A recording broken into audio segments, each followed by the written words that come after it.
won his victory on that somehow, just incredibly through incredible sheer force of will. And now his advisor said it himself, John Bolton. He says he violated the law. That's not what's supposed to be happening. Um, and that is very disturbing that we have this guy who doesn't seem to be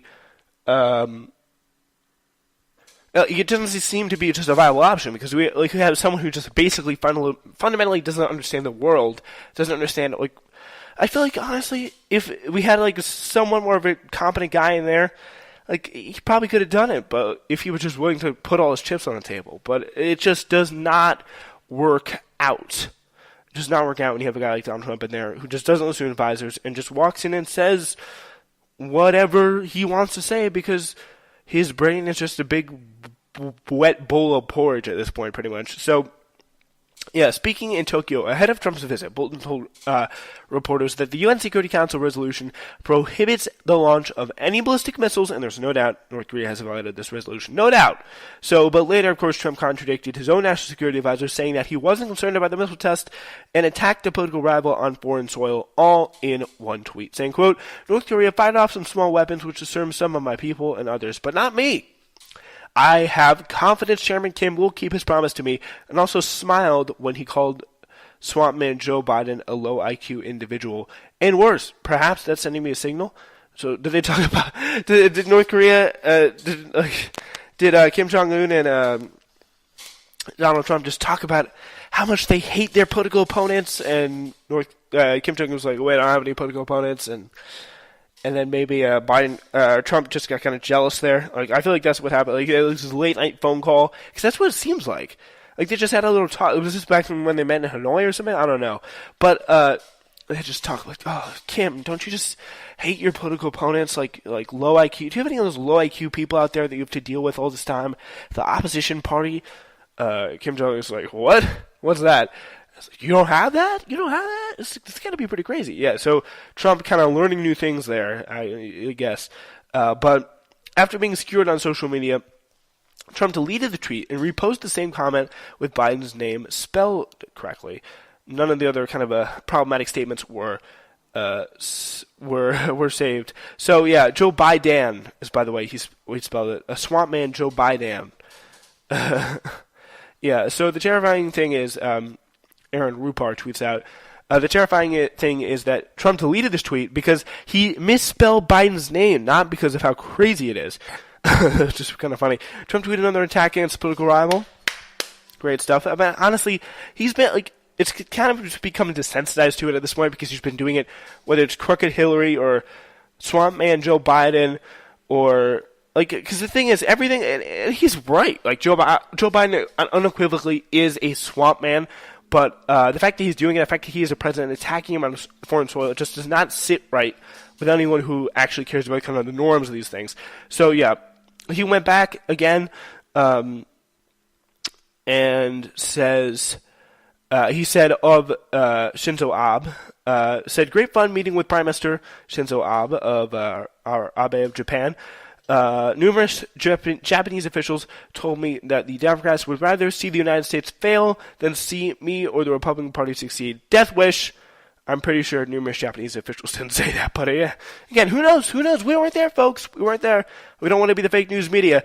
I think they agree in their assessment of former Vice President Joe Biden, Sanders told NBC's Chuck Todd. Seconds later, she said the president doesn't need somebody else to give him an assessment of Joe Biden. He needs to give his own assessment a number of times. He said that Trump still does feel good about his relationship with Kim, and so it's all some of the things that Kim Jong-un, this is what he said, Sarah Huckabee Sanders said, talking from Japan to Chuck Todd. And this is, I'm just going to play the clip here, because, to give you some context, this is Meet the Press, Chuck Todd talking to Sarah Huckabee Sanders from Japan. Take a listen to this. Can you explain why Americans should not be concerned that the President of the United States is essentially siding with a murderous authoritarian dictator over a former vice president of the United States. All right, that was not correctly done. We'll play that for you more accurately right here. Can you explain why Americans should not be concerned that the President of the United States is essentially siding with a murderous authoritarian dictator over a former vice president of the United States? Chuck, the president's not siding with that, but I think they agree in their assessment of former Vice President Joe Biden. Again, the president's focus in this process is the relationship he has and making sure we continue on the path towards denuclearization. That's what he wants to see, and that's certainly what the people in this region want to see, and are hopeful that the president is right and that that relationship will be what helps move us further down that path. The President of the United States takes the North Korean dictator's word about Joe Biden. What happened to speaking with one voice in American foreign policy? Is the president not setting up, trying to have world leaders sort of pick which political party they should side with? I don't understand what message the president is sending here. The president doesn't need somebody else to give him an assessment of Joe Biden. He's given his own assessment a number of times. I think you've seen it. I'm sure you've covered it on your program. The president watched him and his administration with President Obama fail for 8 years. He's come in 2.5. He's cleaned up a lot of the messes that were left behind. We shouldn't even be in. Yeah, so you get the idea there. Apologize, the volume was a little bit low. Hopefully you could make it out. Hopefully you don't have to turn up the car too much. But anyway, yeah, so it's just like the conversations that Trump must have with some of these world leaders. Wow. What were they talking about? Talking about Joe Biden, how crazy he is. I don't know, the late night booty call. Who even knows?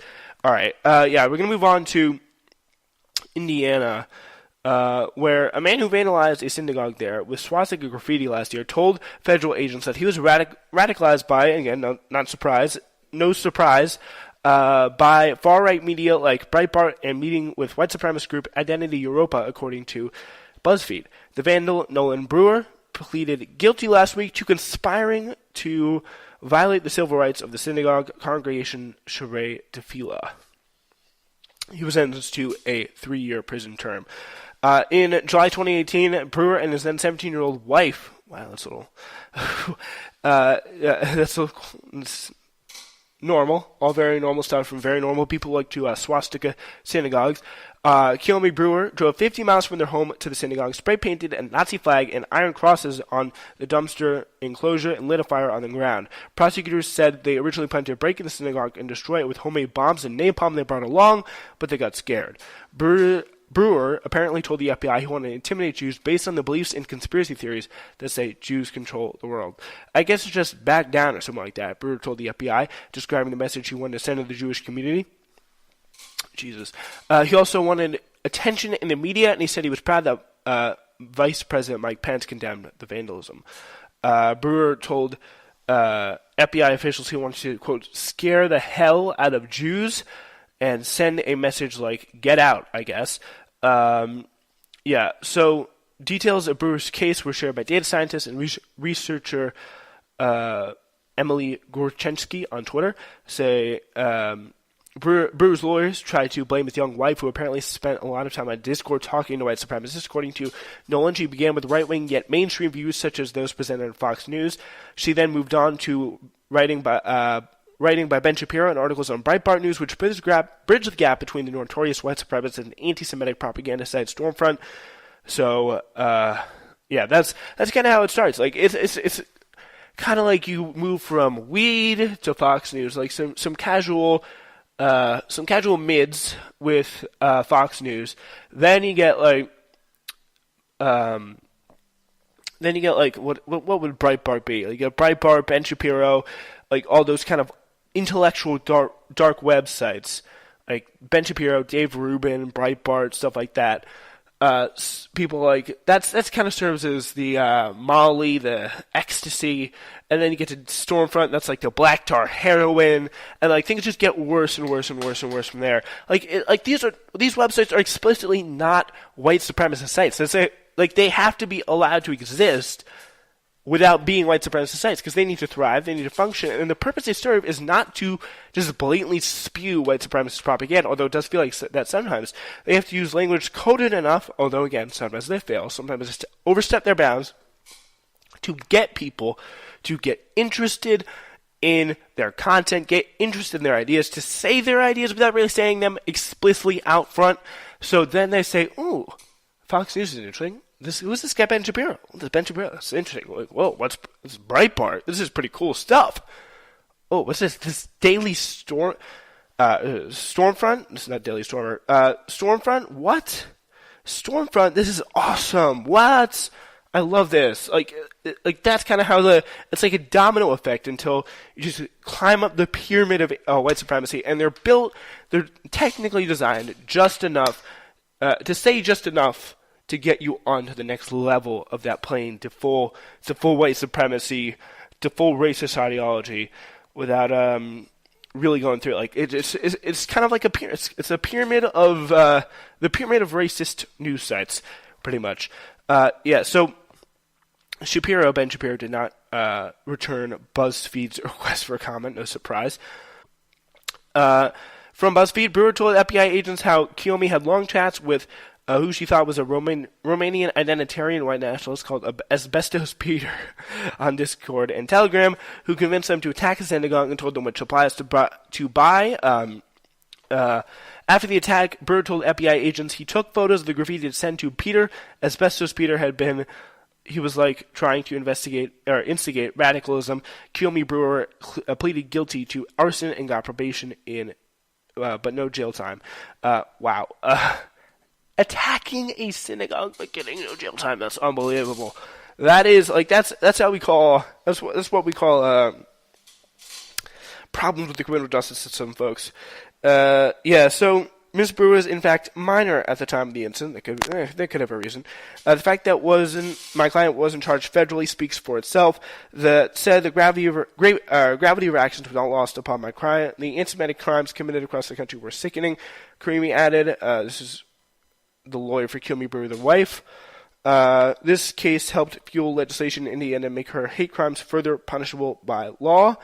Until this year, Indiana was one of the 5 states without a hate crime law, thanks in large part to Governor Mike Pence, now Vice President. Hell yeah. Hate crime bill was finally passed by the state legislature in February and signed by Governor Eric Holcomb. Brewer met up in prison with members of the white supremacy group Identity Europa, who were involved in the 2017 Unite the Right rally in Charlottesville that killed activist Heather Heyer. Brewer told the FBI that the group was not political, of course. It's just be proud that you're European. It's an identitarian movement. It's nothing political. Yeah, so again, that's how brainwashed these people are. Really, amazingly, Brewer was apparently so proud of his work that he told a coworker about his vandalism the day after it happened. He was giddy, the prosecutor said, and proud what he had done. Wow. So that is pretty insane stuff. So anyway, yeah, from that, now we turn to the Democratic Party and Rahm Emanuel. He's no longer Chicago's mayor. Now he's a pundit, and his approach to government has been an abject failure. So this is a case in Jackman that I really want to analyze here by Miles Kampf-Laston to really not listen to anything he has to say. It's that simple. So on Monday marked Rahm Emanuel's official last day as mayor of Chicago, and America's third largest city. Is better off for it. Shout out to the new mayor of Chicago, Lori Lightfoot. Yes, that's Lori Lightfoot. New mayor of Chicago now. We of course wish her the best of luck. She's going to do great. We know it. Hopefully, it's starting to be worse than Rahm Emanuel. All right, we'll tell you why. So after 8 years in office, Emanuel secured his legacy as a neoliberal archetype for urban governance and leaving behind a city that's mired in a vast array of crises, spanning public education, gun violence, debt, police brutality, housing, and economic inequality. Yet rather than take responsibility for his disastrous reign in Chicago, he's embarked on a rebranding tour to make over his public image. Presidential run, who knows? Senator of Illinois run. In the future, who knows? So the mainstream media is unsurprisingly complicit in this rehabilitation, and we should not be fooled. On Tuesday, The Atlantic announced that Emanuel had taken new position as a contributing editor at the magazine. The announcement coincided with Emanuel's debut story for his new job, saying, quote, Now that I'm out of office, it's time to hold American elites accountable for their abuses. The first part was not